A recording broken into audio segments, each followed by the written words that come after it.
ضرورت ہوگی تو سوال کریں گے، ورنہ آپ اپنا بیان جاری رکھیے گا. Thank you. محترم، آپ کا بہت بہت شکریہ.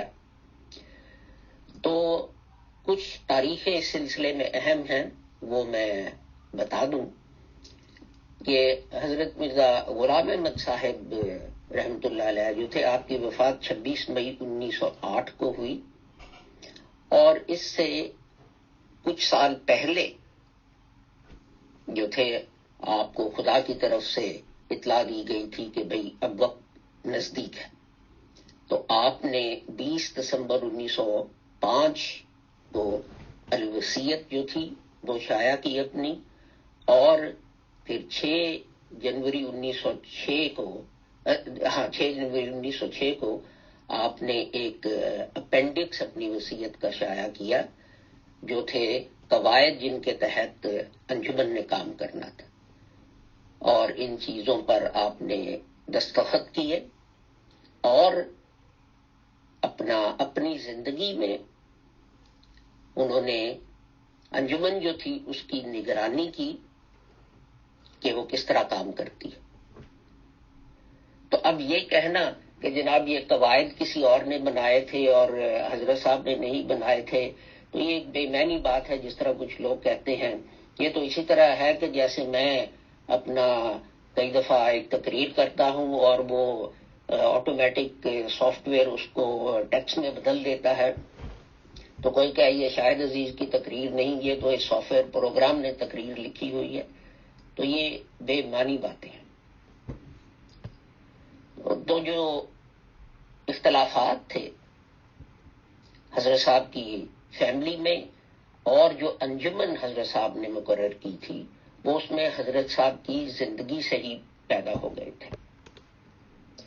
پہلا اختلاف جو پیدا ہوا وہ یہ تھا کہ حضرت صاحب کے زمانے میں میاں بشیر الدین محمود احمد صاحب پر الزام لگا کہ ان کا کردار ٹھیک نہیں. تو اس سلسلے میں جو ہی حضرت صاحب کو اس بات کی اطلاع پہنچی حضرت مرزا غلام احمد صاحب رحمۃ اللہ علیہ کو، تو آپ نے ایک کمیشن آف انکوائری مقرر کیا، اور حضرت مولانا محمد علی صاحب جو رحمۃ اللہ علیہ جو ہیں ان کو چارج دیا کہ جناب آپ یہ جو ہے اس کی کھوج لگائیں. اب حضرت صاحب جو تھے ان کے سسر اور بیوی اور دوسرے لوگ چاہتے تھے کہ حضرت مولانا محمد علی صاحب جو ہے ان کا کمیشن آف انکوائری یہ فیصلہ کرے کہ میاں محمود احمد صاحب جو ہیں وہ بے قصور ہیں، وہ ناٹ گلٹی ہیں. لیکن کمیشن نے جو فیصلہ کیا وہ یہ تھا کہ جناب شواہد تو ہیں، لیکن شریعت جن شواہد کا تقاضا کرتی ہے وہ موجود نہیں. تو اس لیے ہم انہیں نہ گلٹی کہہ سکتے ہیں نہ ناٹ گلٹی کہہ سکتے ہیں. تو اس چیز کا حضرت مرزا غلام احمد صاحب رحمۃ اللہ علیہ جو تھے ان کی فیملی کو بہت رنج ہوا اور بہت غصہ تھا ان کے دل میں کہ دیکھیں جی کہ اپنا حضرت مولانا محمد علی صاحب نے انہیں ناٹ گلٹی کیوں نہیں قرار دیا.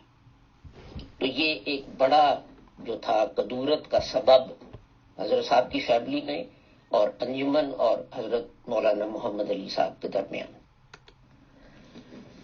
تو اسی کے ساتھ ہی کچھ عرصے بعد جیسے میں نے عرض کیا حضرت صاحب نے انجمن بنائی اور اس کے رولز جو تھے وہ پبلش کیے. تو اب یہ ہوا کہ آپ کو پتا ہے کہ ہندوستان میں جو طریقہ ہے پیری مریدی کا وہ کسی سے ڈھکی چھپی بات نہیں. تو وہ انہیں امید تھی کہ جناب حضرت صاحب فوت ہوں گے اور اس کے بعد میاں صاحب جو ہیں وہ جماعت کے ہیڈ بن جائیں گے، تو سب چیز جو ہے وہ ہمارے کنٹرول میں آ جائے گی. حضرت صاحب نے نہ صرف انجمن کریٹ کر کے سارا پیسہ، ساری ڈسیجن میکنگ اس کا اختیار انجمن کو دے دیا، بلکہ اپنی زمین کا جو تھا بہت سارا حصہ اپنی جائیداد کا وہ بھی انجمن کے سپرد کر دیا کہ اس کو تبلیغ اسلام کے لیے استعمال کیا جائے. تو اس سے جو کدورت دلوں میں تھی ان کی فیملی کے، حضرت صاحب کی فیملی کے، وہ اور زیادہ بڑھ گئی. حضرت صاحب نے جو انجمن بنائی اس کے صدر تھے حضرت مولانا نور الدین، سیکرٹری تھے حضرت مولانا محمد علی صاحب، قانونی مشیر تھے حضرت خواجہ کمال الدین صاحب، اور اپنا یہ دوسرے لوگ جو تھے مولانا سید محمد آسن امروہی، اور اپنا شیخ رحمت اللہ صاحب جو لاہور کے تھے، ڈاکٹر مرزا یعقوب بیگ، ڈاکٹر سید محمد حسین شاہ صاحب، یہ لوگ جو ہیں، اور ان کے علاوہ بشیر الدین محمود احمد صاحب، نواب محمد علی خان صاحب، میر حامد شاہ صاحب، اور کون تھا، خلیفہ رشید الدین صاحب، اور ڈاکٹر میر محمد اسماعیل صاحب. تو یہ انہوں نے، حضرت صاحب نے کہا کہ جناب یہ انجمن سارا کام کرے گی. اب ہوا یہ کہ میر ناصر نواب صاحب جو تھے، جو سسر تھے، وہ چاہتے تھے کہ جناب ہماری مرضی ہو. تو اس پر حضرت صاحب جو ہے وہ ایک میٹنگ میں تشریف لائے، اور آپ نے اپنے دونوں طرف کی بات سنی، اور آپ نے یہ لکھ کے دیا، میری رائے تو یہی ہے کہ جس امر پر انجمن کا فیصلہ ہو جائے کہ ایسا ہونا چاہیے اور کثرت رائے اس میں ہو جائے تو وہی امر صحیح سمجھنا چاہیے اور وہی قطعی ہونا چاہیے. لیکن اس قدر میں زیادہ لکھنا پسند کرتا ہوں کہ بعض دینی امور میں جو ہماری خاص اغراض سے تعلق رکھتے ہیں مجھ کو محض اطلاع دی جائے، اور میں یقین رکھتا ہوں کہ یہ انجمن خلاف منشا میرے ہرگز نہیں کرے گی، لیکن صرف احتیاطاً لکھا جاتا ہے کہ شاید وہ ایسا امر ہو کہ خدا تعالیٰ کا اس میں کوئی خاص ارادہ ہو، اور یہ صورت صرف میری زندگی تک ہے، اور بعد میں ہر ایک امر میں صرف اس انجمن کا اجتہاد کافی ہوگا. مرزا غلام احمد، 27 اکتوبر 1907. جی فرمائیے. تو سب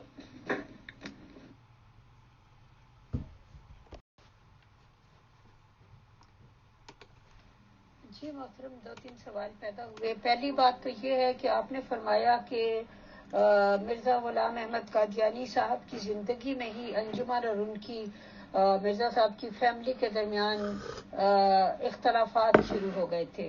سوال یہ ہے کہ ان کی فیملی کے تو اپنے بہت سے افراد جو تھے وہ انجمن میں شامل تھے، تو یعنی وہ بھی انجمن ہی تھے، انجمن کا ایک حصہ تھے.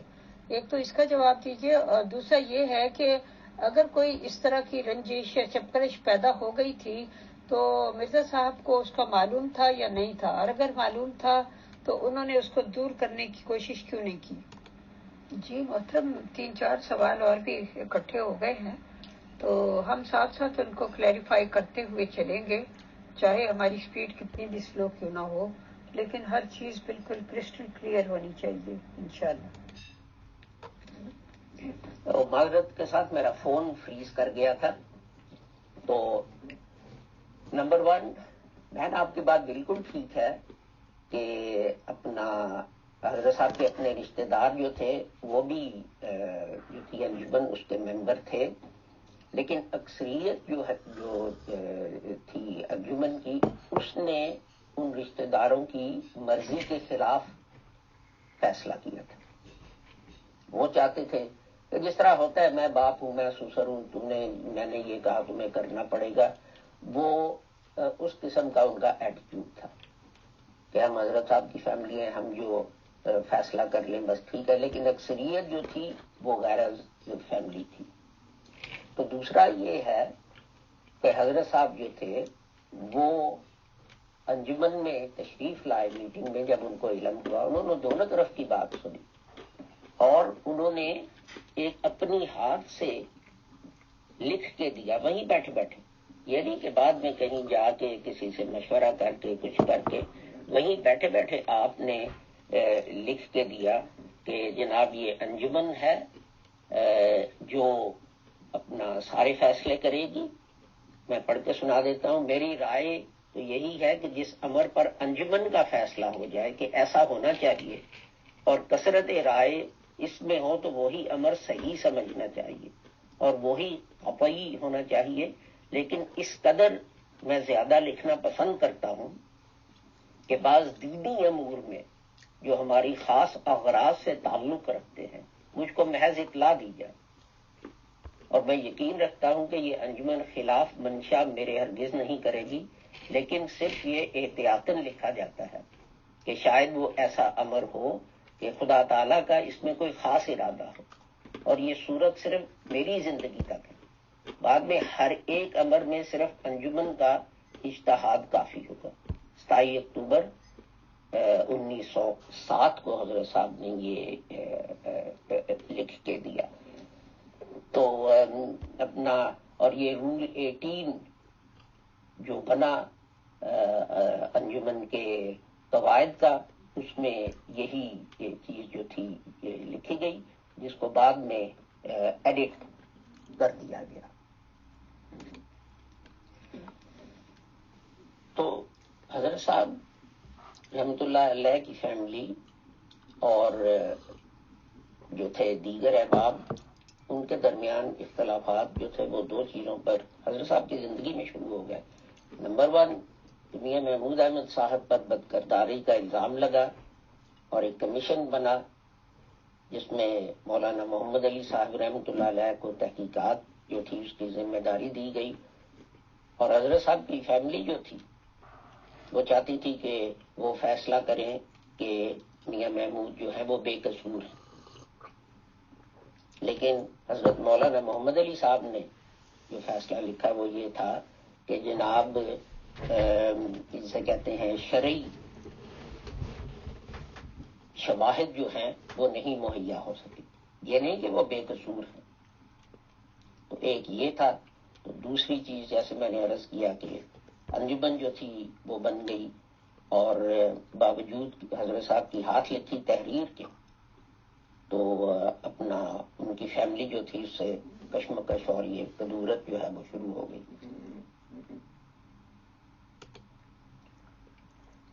تو جیسے میں نے عرض کیا کہ حضرت صاحب کی وفات ہوئی 26 مئی 1908 کو، تو جنازہ جو تھا وہ قادیان گیا. تو حضرت مولانا محمد علی اور خواجہ کمال الدین صاحب نے باہمی مشورہ کیا اور انجمن جو تھی اس نے فیصلہ کیا کہ جناب ہم اپنا لیڈر جو ہے حضرت مولانا نور الدین جو ہے اس کو مقرر کرتے ہیں اور ہم ان کی اطاعت کریں. لیکن دو احباب جو جن کا کم از کم مجھے علم ہے، غلام حسن پشاوری اور حکیم شاہ نواز صاحب راول پنڈی والے جو تھے، انہوں نے مولانا نور الدین کی بیعت کرنے سے انکار کر دیا. جب میاں صاحب پر یہ الزام لگا، مجھے ایگزیکٹ عمر کا پتہ نہیں، لیکن وہ ٹین ایجر تھے جب ان پر یہ الزام لگا. جہاں تک مجھے علم ہے، میں اس کی زیادہ تفصیل میں نہیں جانا چاہتا. تو اپنا رات کے اندھیرے میں کوئی لڑکی پکڑی گئی تھی جو ان کے اپنا جو ہے بیڈ روم سے وہ نکل کے جا رہی تھی.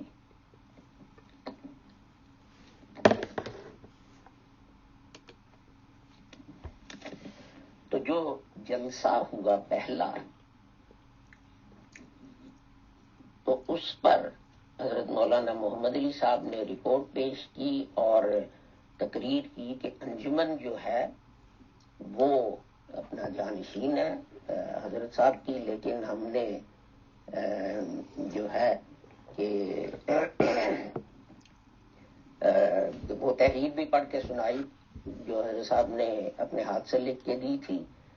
لیکن حضرت مولانا محمد علی صاحب کی تقریر کو بہانہ بنا کے میاں محمود احمد صاحب کے ماموں جو تھے میر محمد اسحاق صاحب، انہوں نے ایک فتنے کی بنیاد ڈال دی اور 7 سوال جو بعد میں بڑھ کے 8 ہو گئے وہ لکھ کے ڈسٹریبیوٹ کر دیے کہ اس طرح تھے کہ انجمن خلیفہ کو برطرف کر سکتی ہے یا نہیں، خلیفہ انجمن کو برطرف کر سکتا ہے نہیں، کیا خلیفہ پر ضروری ہے کہ انجمن کے تمام فیصلوں پر وہ عمل کرے، کہ ان کو وہ رد کر سکتا ہے یا نہیں، وغیرہ وغیرہ۔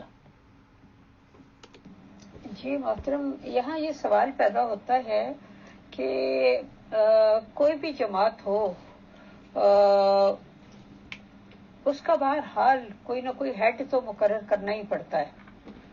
اب جیسے جماعت احمدیہ لاہور، جو کہ اس وقت اس بات پر مصر تھی کہ خلیفہ کی ضرورت نہیں ہے، انجمن قائم مقام ہے، وہی خلیفہ ہے، تو ان کو بھی فائنلی بعد میں ہیڈ تو ایک مقرر کرنا ہی پڑا نا لاہور جانے کے بعد۔ جیسے کہ چودھری محمد علی صاحب جو تھے وہ پہلے ہیڈ تھے، اس کے بعد پھر باقی، اب تک ایک ہیڈ کی ضرورت پیش آتی ہے۔ تو یہاں یہ سوال پیدا ہوتا ہے کہ مرزا صاحب نے جب 14 لوگوں کی انجمن بنائی تو ان کی زندگی میں ہی انجمن میں چپکلش موجود تھی، انجمن کے ممبران میں، یعنی ان کی فیملی میں اور دوسرے لوگوں میں، تو انہوں نے اس چیز کی ضرورت کو محسوس نہیں کیا کہ اس انجمن کا بھی کوئی ہیڈ ہونا چاہیے؟ اس بارے میں بتائیے پلیز۔ لیکن میاں محمود احمد صاحب جو تھے وہ شروع سے ہی حضرت مولانا نور الدین کے وہ انجمن جو تھے اس کو ختم کرنے کی کوششوں میں تھے، یا کنٹرول کرنے میں کی کوششوں میں تھے۔ وہ حضرت مولانا عبدالحق صاحب ودیارتھی جو ہے، یہ روایت ہے کہ وہ کہتے تھے کہ میر ناصر نواب جو نانا تھے میاں محمود احمد صاحب کے، وہ اپنا مولانا عبدالحق کے والد کی دکان پہ آیا کرتے تھے اور کہتے تھے کہ اپنا مرزا صاحب نے جلدی کی، میاں یعنی میاں محمود ابھی چھوٹا تھا، پہلی خلافت ہاتھ سے نکل گئی، لیکن اب کوئی خلافت جو ہے وہ ہمارے فیملی سے باہر نہیں جائے گی۔ اور وہ دیکھیں انہوں نے اپنی بات جو تھی وہ پوری کر کے دکھائی۔ تو یہ میاں صاحب کا ایک خط جو تھا جو انہوں نے مولانا نور الدین کو لکھا، اس میں سے میں کچھ ایکسٹریکٹ پڑھ کے سناتا ہوں۔ جس قدر پیپ پھوڑے میں بھری رہے وہ اسی قدر خراب ہوتا ہے۔ میرا اب تک یہ خیال تھا کہ جس قدر ہو سکے اس کو دبایا جائے، مگر اب اس دعا کے بعد میری طبیعت اور رائے نے بالکل پلٹا کھایا ہے، اور میرا یہ خیال ہے کہ اب وقت ہے کہ اس کا علاج کیا جائے۔ خط کے اینڈ پہ لکھتے ہیں، غرض کہ میری رائے تو یہ ہے کہ حضور کا ابھی شرع صدر خدا تعالیٰ اس پر فرمائے تو خواہ کسی رنگ میں ہو، اب اس بات کا فیصلہ ہو جائے، کیونکہ ابتلا تو ضرور آنا ہی ہے، بہتر ہے کہ اس کا بیج نکالا جائے نہ کہ جب درخت بن جائے۔ تو یعنی وہ مولانا نور الدین صاحب رحمۃ اللہ علیہ کو کہہ رہے ہیں کہ جناب مولانا محمد علی اور ان لوگوں کو جماعت جو ہے اس سے نکال دے۔ دیکھیں مہن، ہیڈ جو ہے ہونا اور بات ہے، اور ہیڈ کے اختیارات ہونا اور بات ہے۔ اسی لیے میں نے یہ مثال دی تھی کہ حضرت مولانا نور الدین صاحب رحمۃ اللہ علیہ جو تھے، لوگوں نے کہا ہم نے آپ کی بیعت نہیں کرنی، انہوں نے کہا ٹھیک ہے نہیں کرنی تو نہ کرو، انہیں جماعت سے نہ نکال دیا، وہ جماعت کے ممبر رہے۔ تا حیات حکیم شاہ نواز صاحب جو تھے وہ راول پنڈی جماعت کے صدر رہے، اور مولانا نور الدین کو علم رہا کہ انہوں نے میری بیعت نہیں کی۔ سوال ہیڈ ہونے کا نہیں ہے، سوال یہ ہے کہ کیا وہ ہیڈ جو ہے جو مرضی چاہے کر سکتا ہے۔ جھگڑا اس بات پہ تھا کہ یہ لوگ کہتے تھے کہ ہماری مرضی کرو، ہم مسیح موعود کے خاندان میں سے ہیں، جو ہم چاہیں گے وہ ہوگا۔ دوسرے کہتے تھے کہ نہیں، قوم کا روپیہ ہے، ہم نے قوم کو جواب دینا ہے۔ حضرت صاحب نے کہا ہے کہ ایک شورا ہونی چاہیے جو اپنا مل کے بیٹھ کے سوچ سمجھ کے جو ہے وہ فیصلے کرے۔ حضرت نبی کریم کے زمانے میں بھی یہی ہوتا تھا، حضرت نبی کریم خود جو ہے کاؤنسل بلا کے تو ان سے مشورہ کیا کرتے تھے کہ کیا کیا جائے۔ تو یہ ہیڈ ہونے کا سوال نہیں ہے، یہ ہے کہ کس قسم کا ہیڈ ہو۔ کیا آپ چاہتے ہیں کہ ایک ہیڈ ہو جو جواب دہ ہو آپ کو، یا آپ چاہتے ہیں کہ ایک ڈکٹیٹر ہو جو چاہے کرے اور آپ اس سے سوال نہ کر سکیں؟ تو یہ تو غیر اسلامی چیز ہے. تو اس پہ جھگڑا تھا. اسی لیے حضرت صاحب نے لکھ کے دیا کہ جس پہ انجمن اکثریت سے اتفاق کرے وہی فیصلہ جو ہے وہ قابل قبول ہوگا. جی محترم، شکریہ. اب میں آپ سے ایک ریکویسٹ تو یہ کروں گی کہ آپ 1-1 منٹ کی آڈیو کریں. اس میں یہ ہوتا ہے کہ انسان ساتھ ساتھ سنتا جاتا ہے، اس طرح پھر بہت ٹائم لگتا ہے اس کو پوری جب تک سن نہ لے اگلا کوشچن کرنا بے معنی ہے. اگر آدھی سن کے کرے تو وہ ویسے ایک طرح سے بددیانتی ہے کہ بغیر سنے اگلا کوشچن ٹھوک دے. تو اس لیے میری یہ آپ سے ریکویسٹ ہے کہ آپ 1-1 منٹ کی آڈیو کریں. سوال میرا یہ ہے کہ پھر یہ خلیفہ کا کانسیپٹ کہاں سے آیا؟ کیونکہ ہم جب حکیم مولوی نور الدین صاحب کی تقاریر پڑھتے ہیں تو وہ اپنے خلیفہ ہونے پر مصر ہیں، اور وہ کہتے ہیں کہ خلافت کوئی پتہ نہیں کون سی دکان کا سوڈا واٹر نہیں ہے کہ جا کے خرید لاؤ، مجھے خدا نے خلیفہ بنایا ہے، میں انجمن کے خلیفہ بنانے پر تھوکتا بھی نہیں، اور اس طرح کے بہت سخت الفاظ انہوں نے استعمال کیے ہیں. تو ظاہر ہے اس کی پھر داغ بیل تو وہاں سے پڑ گئی تھی. تو اس بارے میں پلیز کچھ ارشاد فرمائیے. حضرت مولانا نور الدین نے لاہور میں کئی تقریریں کی، جن میں ایک میں انہوں نے یہی بات کہی جو ہم کہتے ہیں کہ حضرت صاحب نے انجمن کو اپنا جانشین مقرر کیا، اور اس انجمن نے یونانیمسلی مجھے کہا کہ ہم تمہاری بات مانیں گے. تو میں اس طرح خلیفہ بنا کہ ان لوگوں نے جس انجمن نے فیصلے کرنے تھے ان کا پہلا فیصلہ یہ تھا کہ وہ اپنا میری اطاعت کریں گے. تو لیکن یہ سلسلہ چلتا رہا. تو 23 نومبر 1913 کو حضرت مولانا نور الدین صاحب جو ہیں انہوں نے لاہور تشریف لائے. تو یہ انہوں نے تقریر کی کہ تیسری بات یہ ہے کہ بعض لوگوں کا یہ خیال ہے، اور وہ میرے دوست کہلاتے ہیں اور میرے دوست کہیں اور کہتے ہیں کہ خلافت کے کام میں روک لاہور کے لوگ ڈالتے ہیں. اللہ تعالیٰ نے یہی تعلیم دی ہے کہ بدزنی سے ہٹ جاؤ، یہ بدکار کر دے گی. رسول اللہ صلی اللہ علیہ وسلم نے فرمایا کہ بدزن بڑا جھوٹا ہوتا ہے، بس تم بدزنی نہ کرو. اب بھی میرے ہاتھ میں ایک رکا ہے اور وہ لکھتا ہے لاہور کی جماعت خلافت میں روک ہے. میں ایسا اعتراض کرنے والوں کو کہتا ہوں کہ یہ بدزنی ہے، اس کو چھوڑ دو. تم پہلے ان جیسے اپنے آپ کو مخلص بناؤ. لاہور کے لوگ مخلص ہیں، حضرت صاحب سے ان کو محبت ہے. یہ خیال چھوڑ دو کہ لاہور کے لوگ خلافت کے امر میں روک ہیں. ایک اور دفعہ حضرت مولانا محمد علی صاحب کو لکھا، جب انہوں نے کہا کہ لوگ اس طرح کہتے ہیں، تو حضرت مولانا نے لکھا میرے وہم و گمان میں ایک آن کے لیے بھی کبھی نہیں آیا کہ آپ کا یا خواجہ صاحب کا ایسا خیال ہے.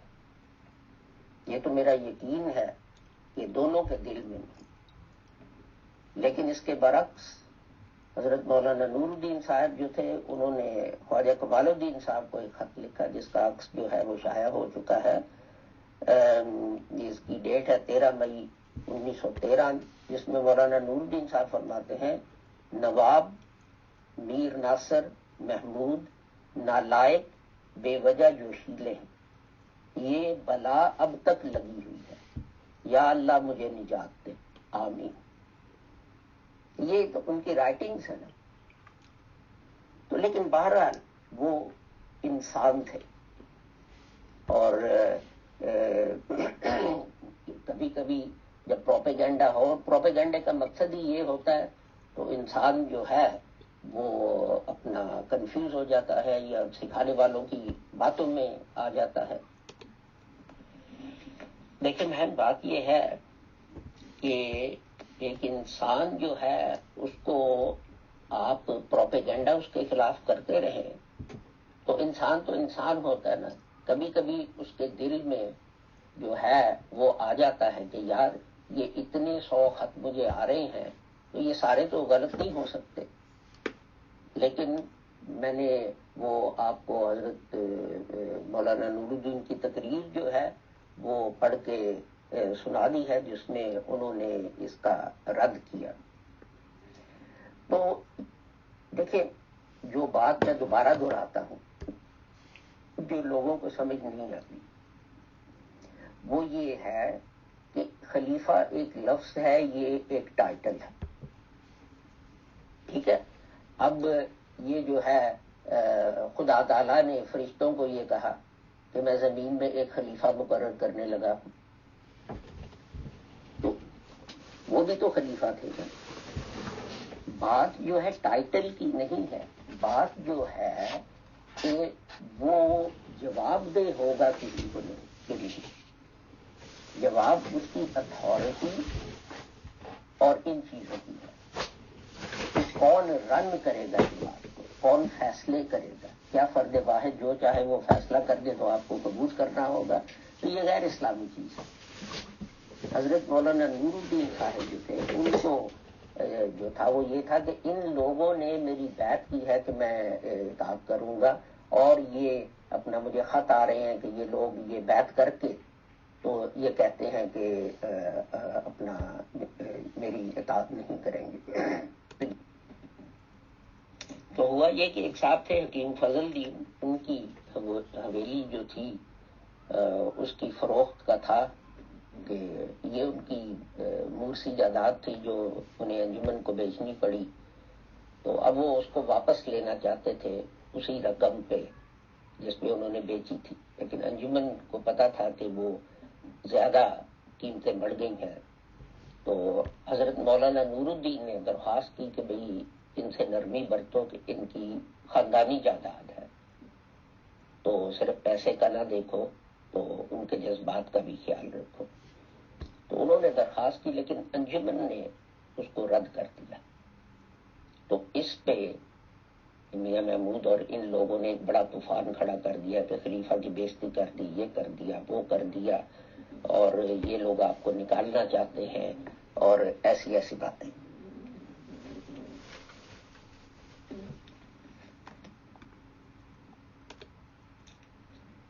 تو ابھی یہ جھگڑا چل ہی رہا تھا، تو یہ ہوا کہ میاں صاحب جو ہے، میاں محمود احمد صاحب، انہوں نے جو ہے اپنا ایک مضمون لکھا جو تشریح الاذہان اپریل 1911 کو چھپا، اور اس میں آپ نے کہا مسلمان وہ ہے جو خدا کے سب معموروں کو مانے۔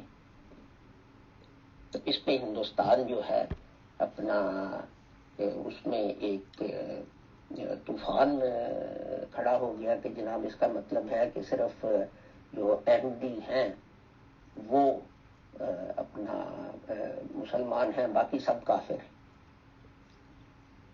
تو اس پر حضرت مولانا نور الدین صاحب نے مولانا محمد علی کو کہا کہ ہمارے میاں کو کفر کا مسئلہ سمجھ نہیں آیا، تو آپ اس کا ایک ایکسپلینیشن یا رد یا وہ کر کے جو ہے وہ لکھ دیں۔ تو اس میں میاں صاحب نے صاف کہا، اس کا میاں صاحب دوسری جگہ لکھتے ہیں، اس کا ٹائٹل ہی یہ تھا، مسلمان وہ ہے جو خدا کے سب معموروں کو مانے۔ جی محترم، اب میں نے آپ کی ساری آڈیو سن لی ہیں، تو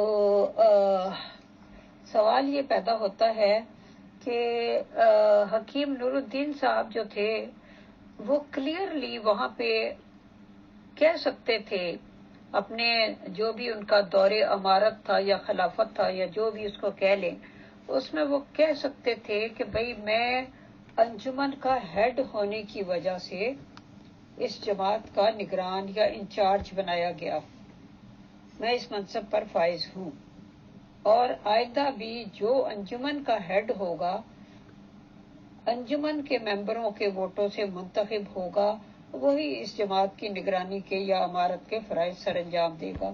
تو یہ چیز کلیئر کی جا سکتی تھی، لیکن جیسا کہ آپ نے ان کی ایک تقریر کا ذکر کیا، ان کی 20 اور ایسی تقاریر موجود ہیں جو جماعت احمدیہ قادیان کے لوگ اپنی فیور میں استعمال کرتے ہیں۔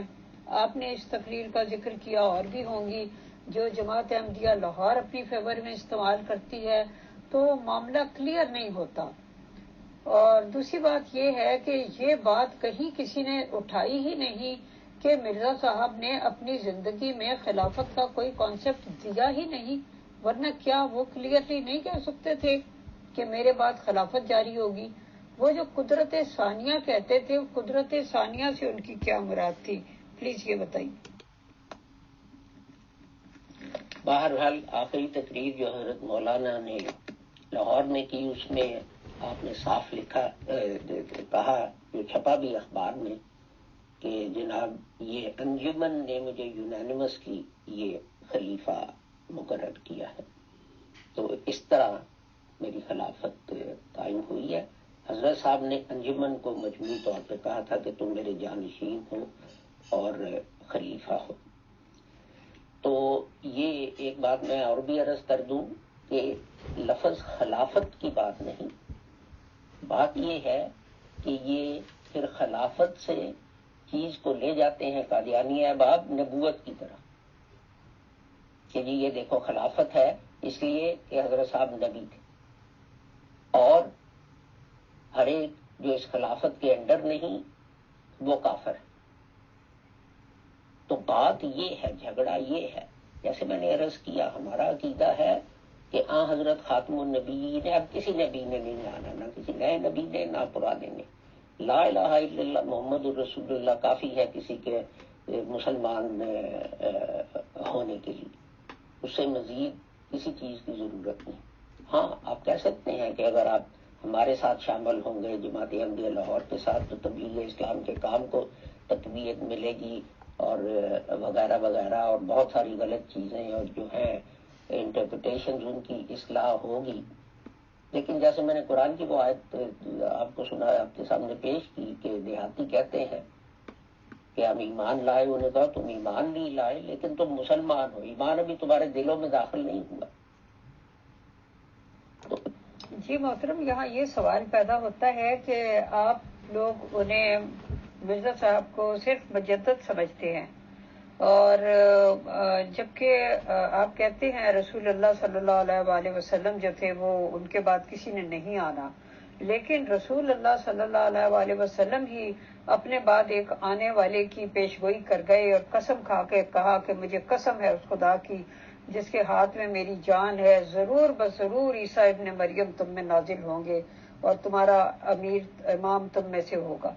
اب وہ جو عیسیٰ مسیح ابن مریم کے نازل ہونے کا کہہ گئے تھے، تو آپ لوگوں کے خیال میں کیا وہ آسمان پر زندہ ہیں اور انہوں نے آنا ہے، یا قرآن کریم کے مطابق وہ وفات پا چکے ہیں اور ان کے رنگ میں کسی نے آنا ہے، اور جس نے آنا تھا کیا وہ مرزا غلام احمد قادیانی صاحب تھے یا کوئی اور شخص عیسیٰ ابن مریم کے روپ میں آئے گا؟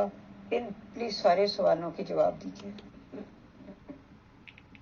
دیکھیں بہن، حضرت مولانا نور الدین جو ہیں انہوں نے حضرت صاحب کی قبر پر کتبہ لگایا مرزا غلام احمد مجدد 7/4۔ اب اس کا کیا علاج ہے کہ قادیانی جو ہیں وہ کہتے ہیں کہ نہیں جی وہ نبی تھے، ان کے اپنے خط رائٹنگ ہینڈ رائٹنگ موجود ہے، خط ہم نے شائع کیے ہیں کہ مرزا غلام احمد جو تھے میں ان کو مجدد 14ویں صدی کا مانتا ہوں اور اس سے زیادہ کچھ نہیں مانتا میں۔ لیکن قادیانی جو ہے وہ پھر بھی اپنی رٹ لگائے ہوئے ہیں کہ نہیں جی حضرت مرزا صاحب جو تھے وہ تو نبی تھے، ساری جماعت نے ان کو نبی مانا۔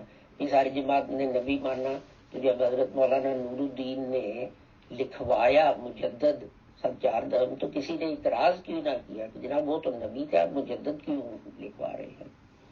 حضرت صاحب نے اپنی زندگی میں جو تحریر دی، جو قواعد انہوں نے انجمن کے لکھ کے ایز اڈینڈم اٹیچ کیے اپنی وصیت کے ساتھ، ان میں یہ ساری بات کلیئر ہے۔ اور آپ کی بات بالکل صحیح ہے کہ اگر حضرت صاحب جو تھے انہوں نے ان کے بعد کوئی خلیفہ ہونا تھا تو آپ نے اس کا ذکر کیوں نہ کیا؟ یہ کہ قدرت ثانیہ کیا ہے؟ قدرت ثانیہ جو ہے یہ خدا کی طرف سے جو ہے وہ مدد ہے۔ حضرت صاحب لکھتے ہیں کہ اپنا جب کوئی نبی یا شیخ وہ فوت ہوتے ہیں تو لوگ جو ہیں تردد ان میں آ جاتا ہے کہ اب کیا ہوگا۔ تو خدا تعالیٰ پھر قدرت ثانیہ کے ذریعے ان کو تسکین دیتا ہے. تو یہ اسٹیڈ فاسٹنس کہہ لیں کہ وہ پیدا کرتا ہے ان کے اندر. اور آگے لکھا کہ خدا تعالیٰ نے ایک وحی میں مجھے بھی کہا ہے کہ تم شیخ ہو. تو یہ جھگڑا ہے کہ قادیانی کہتے ہیں کہ یہ خلافت نبوت کی خلافت ہے. ہم کہتے ہیں کہ نہیں، کوئی خلافت ہے ہی نہیں. وہ جو قدرت ثانیہ ہے وہ صرف یہ ہے کہ بڑا خطرناک ٹائم تھا جماعت پر، تو لوگوں میں جو ہمت حوصلہ خدا تعالیٰ نے پیدا کیا وہ قدرت ثانیہ ہے.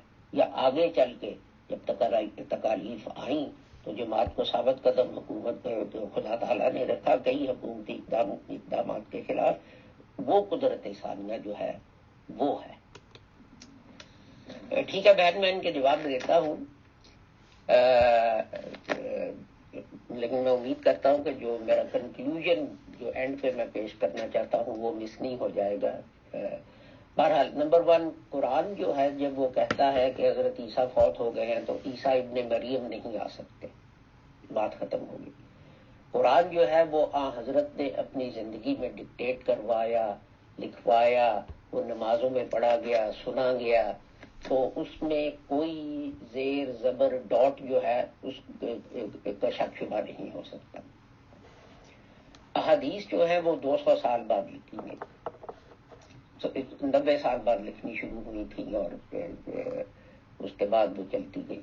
اب بات یہ ہے کہ یہ صرف اتنی بات تک نہ آپ رہیں کہ عیسیٰ ابن مریم آئیں گے. وہ تو یہ بھی لکھا ہے کہ سوروں کو ماریں گے اور صلیبوں کو توڑیں گے، اور اپنا آپ یہ بتائیں کہ اتنے 1000 سال ایک نبی کو آسمان پہ بٹھانا صرف اس کام کے لیے کہ وہ آ کے سور کا شکار کے لیے، اس سے اسلام کو، انسانیت کو، کسی کو کیا فائدہ پہنچے گا؟ اب اگر حضرت عیسیٰ جا کے ویٹیکن میں تسلیمیں توڑنے کی کوشش کریں گے تو پولیس پکڑ کے ان کو نہ لے جائے گی کہ جناب یہ آپ کیا کر رہے ہیں، اب یہ damage to property is a criminal offence, آپ تو ذرا ادھر آئیے نا. تو یہ ساری چیزیں استعارات تھیں. حضرت صاحب کہتے تھے کہ اپنا میں کیا 10,000 اور مسیح آ سکتے ہیں جو آ کے تو توڑیں گے، اور اپنا آپ یہ بتائیں کہ اتنے 1000 سال ایک نبی کو آسمان پہ بٹھانا صرف اس کام کے لیے کہ وہ آ کے سور کا شکار کے لیے، اس سے اسلام کو، انسانیت کو، کسی کو کیا فائدہ پہنچے گا؟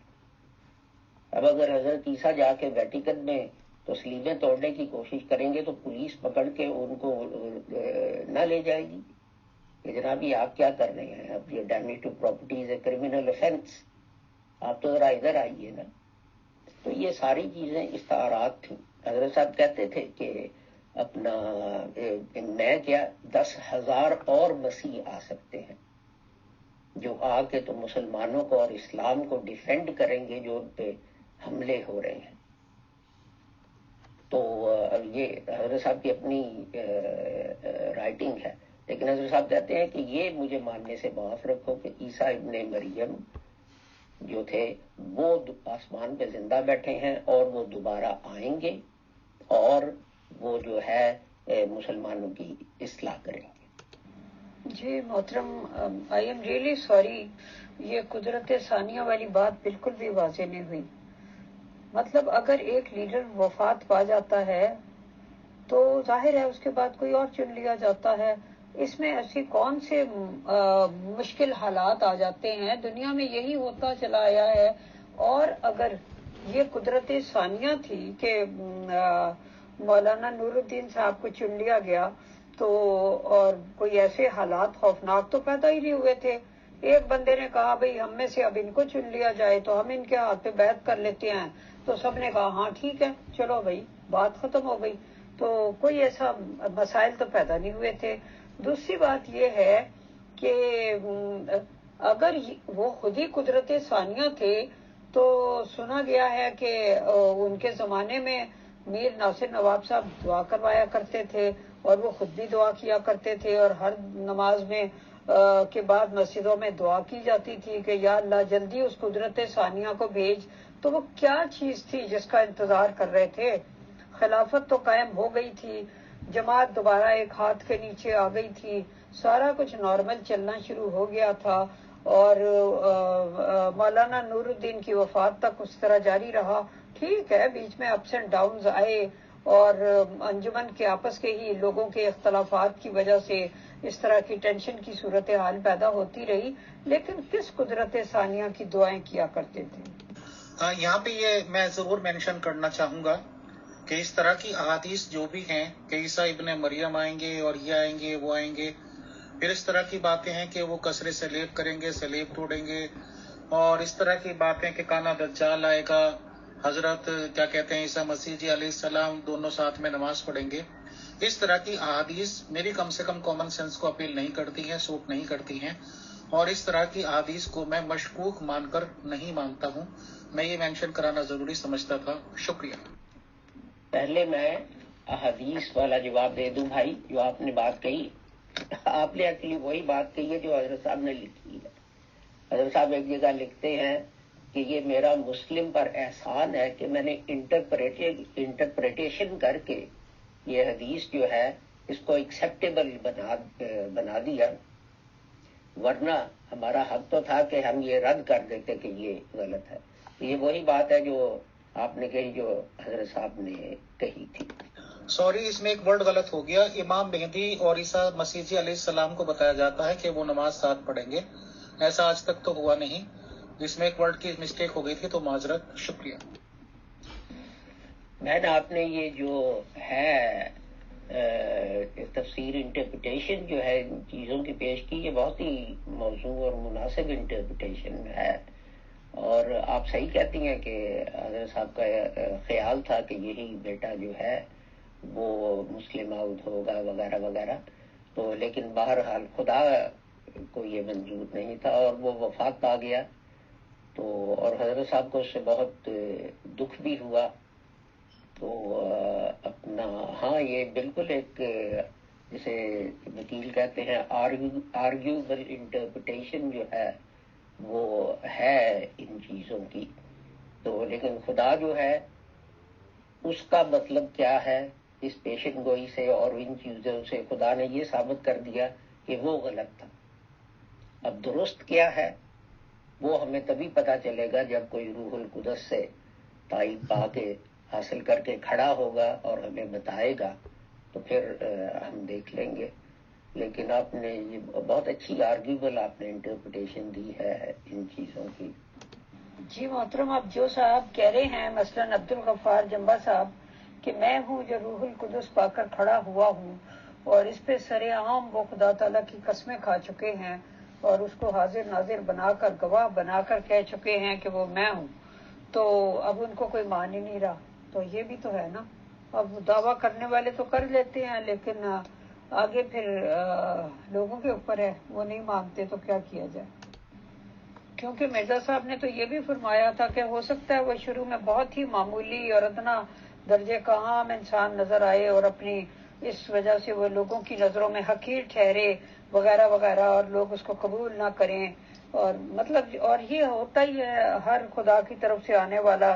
شروع میں مرزا صاحب نے بھی جب دعویٰ کیا تو ظاہر ہے وہ بھی لوگوں کی نظروں میں کیا ایک پنجابی کھڑا ہو گیا کلیم کر کے، اور اس کو صحیح طرح اردو بولنا بھی نہیں آتا، اور اس کے پاس کوئی ڈگری نہیں ہے عالم فاضل ہونے کی، اور وغیرہ وغیرہ اس قسم کی باتیں ہیں کہ دیکھو کیا کچہری میں کلرک تھا۔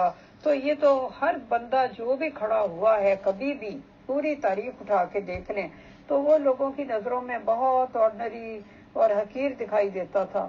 پھر خدا تعالیٰ نے اس کو جو رفتیں بخشی، وہ خدا تعالیٰ کی وہ اپنی مرضی ہوتی ہے، لیکن ابتدا میں تو کوئی بھی ایسا دکھائی نہیں دیتا کہ جس کا کلیم کرتے ہی لوگ دھڑا دھڑ ایمان لانے کو لپک پڑے ہوں۔ مرزا صاحب مزید فرماتے ہیں کہ جس طرح جو بچہ بعد میں بہت ہی خوبصورت بچہ بن کے پیدا ہوتا ہے، وہ بھی شروع میں ماں کے پیٹ میں ایک مزغہ یا لوتھڑا اسی ٹائپ کا ہوتا ہے، لیکن پھر اپنا وقت کے اوپر وہ ایک خوبصورت بچے کی شکل میں جلوہ گر ہوتا ہے۔